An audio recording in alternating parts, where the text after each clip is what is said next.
Bom, vamos começar agora a entrevista coletiva com Michael Cudlitz, de O Leque de Superman em Lois. Obrigado.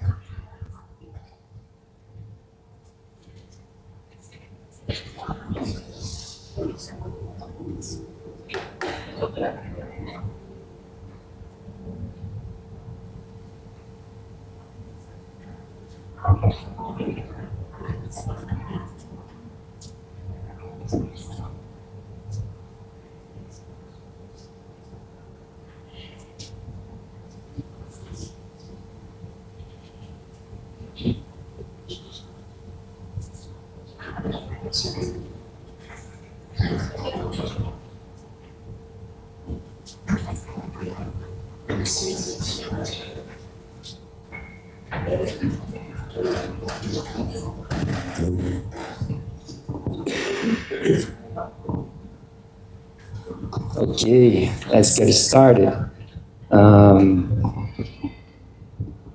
So first of all, it's a pleasure to have you here, Michael. You'll be talking to Brazilian journalists, creators, YouTubers, and they're very excited to talk to you. So our first question is from the page The Walking Dead Brazil, who asks, Abraham's death on Walking Dead was one of the most impactful of the show and marked the introduction of Negan in the Walking Dead universe. Do you have any behind-the-scenes memories or curiosities to share with us about these last days, these last moments of you in the show, and what do you miss the most about your time on The Walking Dead? First off, hi everybody. Great to be here. Nice to meet you all. Looking forward to a really wonderful weekend meeting the fans and spending some time with you guys. So thank you for being here and thank you for having me. Yeah, the end. When I left the show and Negan came on the show, that was a huge time for the TV show because it was a big shift within the graphic novel as well. For those who follow the graphic novel, the introduction of Negan, there was a huge shift in the relationships between the people we've been following in the past and the people we're about to meet. The world gets much larger once our group meets Negan. Specifically for us doing the show, when Negan, Jeffrey Dean Morgan came onto the show, it was a big transitional time because we were about to lose two of our main characters, and one, Stephen Young, who played Glenn, someone who had been there since the very beginning, who was absolutely a fan favorite, if not the, or one of the fan favorites.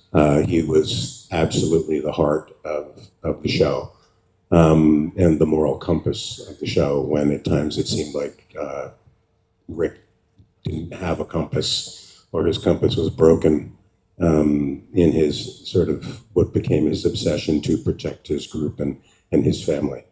So when Jeffrey Dean came on the show, he didn't know. We had filmed the end of season 6 with most of the cast not knowing who was going to die.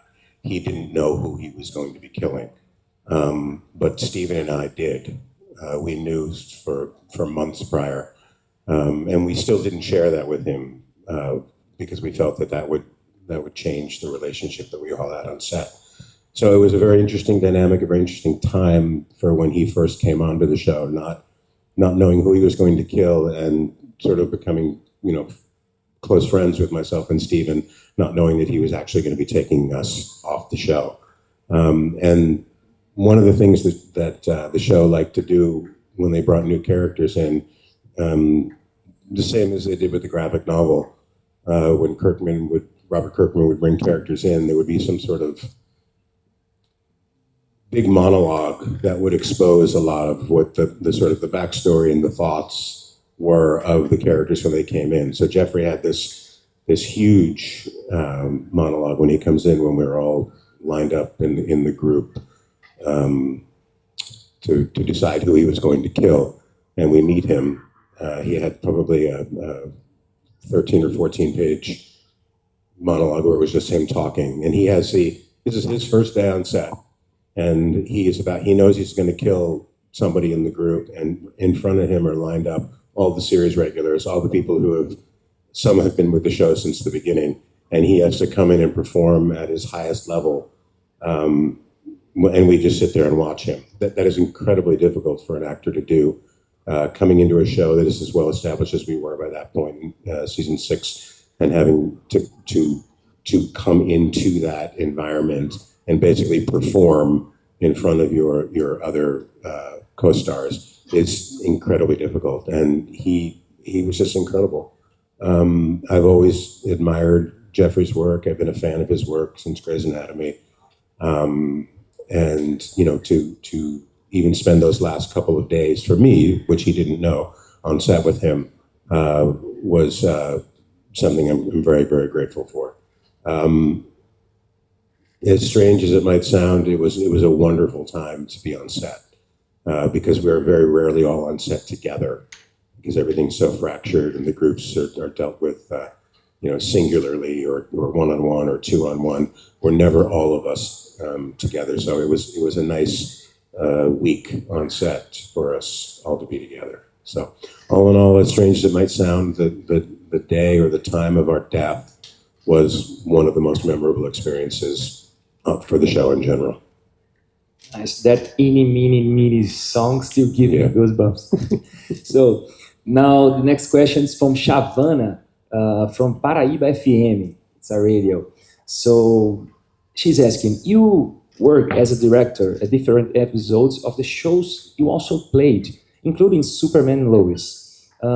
What's like being on the other side of the cameras? And she also want to know a little bit about the behind the scenes of recording the final season of Superman and Lois. So this difference between director, acting, and Superman and Lois. Yeah, there's definitely a difference in directing and acting. I love both of them. The more I get the opportunity to direct, the more I'm falling more and more in love with that process. Sort of helping to guide the show or the episode from beginning to end. Television is very different than working in film. In television, for a majority of what you're doing as a director is you're realizing someone else's vision, the showrunner's vision of what the script is. Television's often described as more of a writer's medium than a director's medium, because we are interpreting and standing up their work and holding their vision. Whereas film is typically a director will take it from the writer and then develop it from there and move it forward. And it becomes, usually the director's vision at that point. If not, in a lot of cases, the director is the writer for film. Television, as I said, different. I loved moving into the director's seat because I had a lot of experiences. I've had a lot of amazing experiences, but I've had a lot of experiences where you wonder how this person even got to direct you. So I wanted to experience what it was like on the other side to see if maybe I was judging people too harshly. And no, I wasn't. It takes a lot of work, and a lot of times the directors we have in television don't do that work. So I wanted to make sure, at least when I had control of that wasn't the case. I love directing on The Walking Dead. I was directing my friends. I had a lot of insight into the interpersonal relationships of the characters, which I think sometimes a guest director comes in, they don't always get that.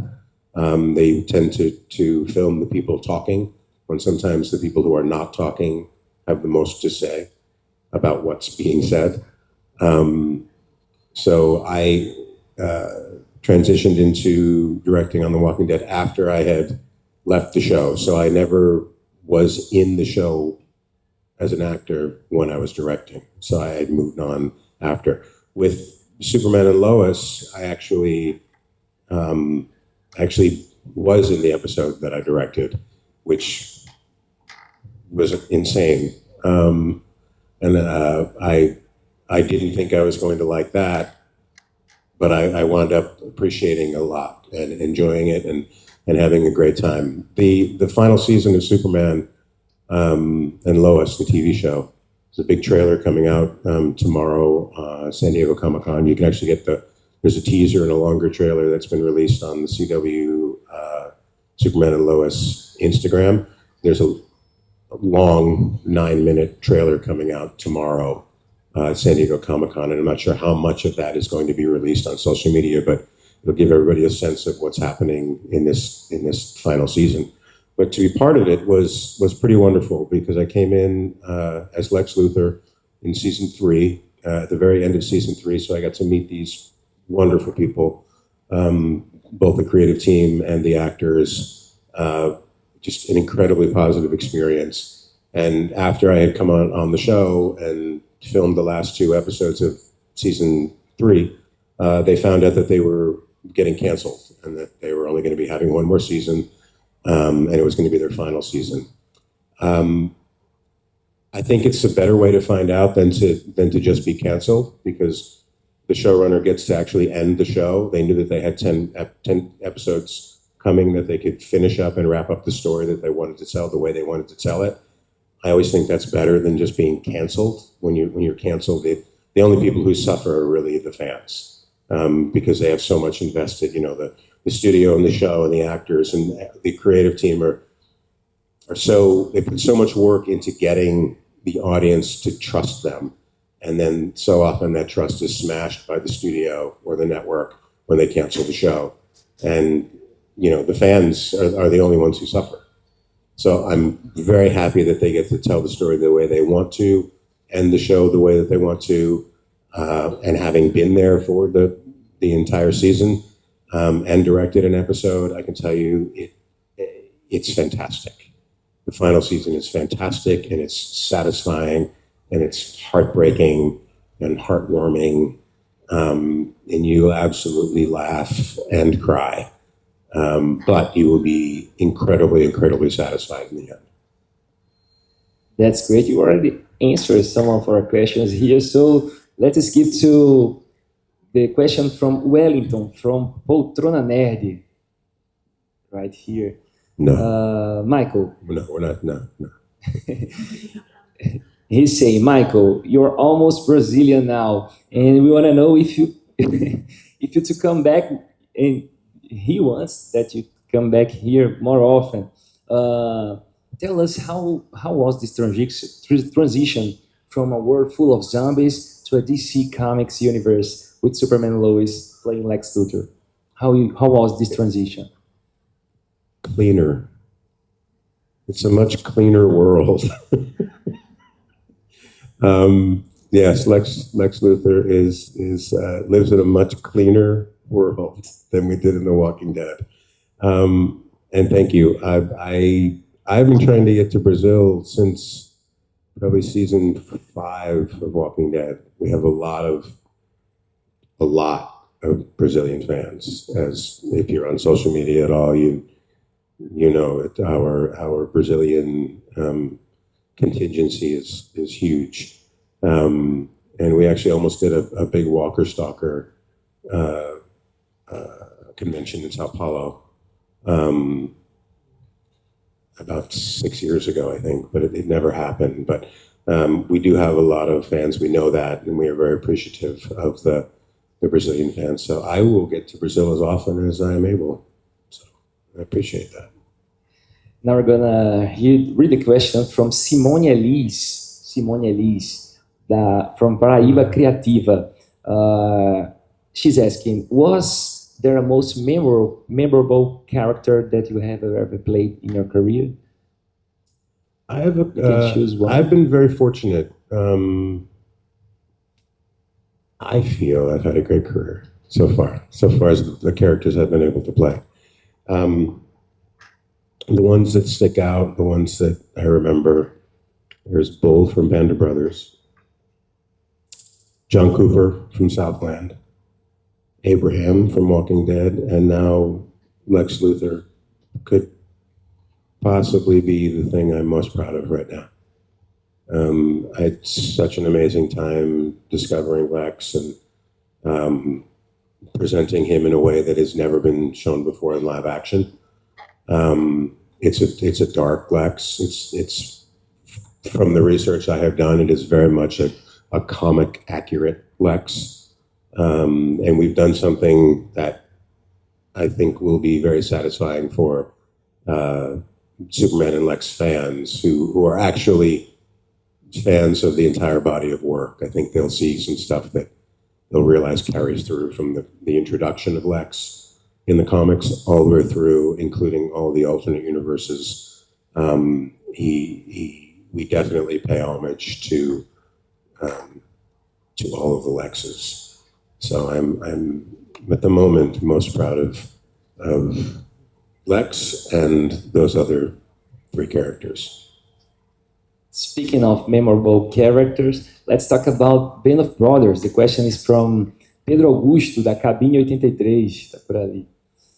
Michael, you have played several remarkable characters. One of them, Denver Bull from Band of Brothers. I would like to know what was like to bring this character to life, and being part of one of the best television products ever made, Band of Brothers. Thank you for the question. As I was just saying, obviously he's one of my favorite acting experiences, and possibly the most important, because he is an actual real person. And when we did the series, his entire family was still alive, his wife and his son and his daughter. A lot of us had the opportunity to play these men who actually existed in history. About half of us, our men, were still alive. So we got to interact with the families. So for me, that was the most important thing, was to just get it right. You know, the families were still alive, and a lot of these people hadn't talked about their experiences in World War II and the invasion. Up until that point, hadn't vocalized it out loud, hadn't shared it with their families, the experience. So to be able to tell these men's stories accurately, because they were alive and they trusted us with their stories, that will probably be one of the most important jobs I've ever had. Nice. Our last question, getting to the end. Let's talk a little bit more from Superman Lois. The CW has confirmed that the final season of Superman Lois will adapt the death of Superman storyline.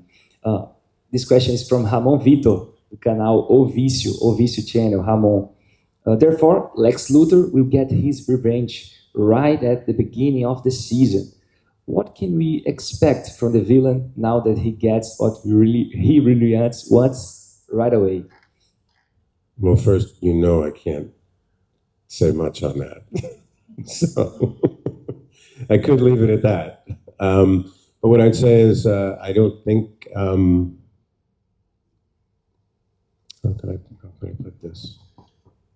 It can be cool. We're not no. anyone. Trust me, all those years on Walking Dead, I'm like, we don't say it, like, I'm good at not saying anything.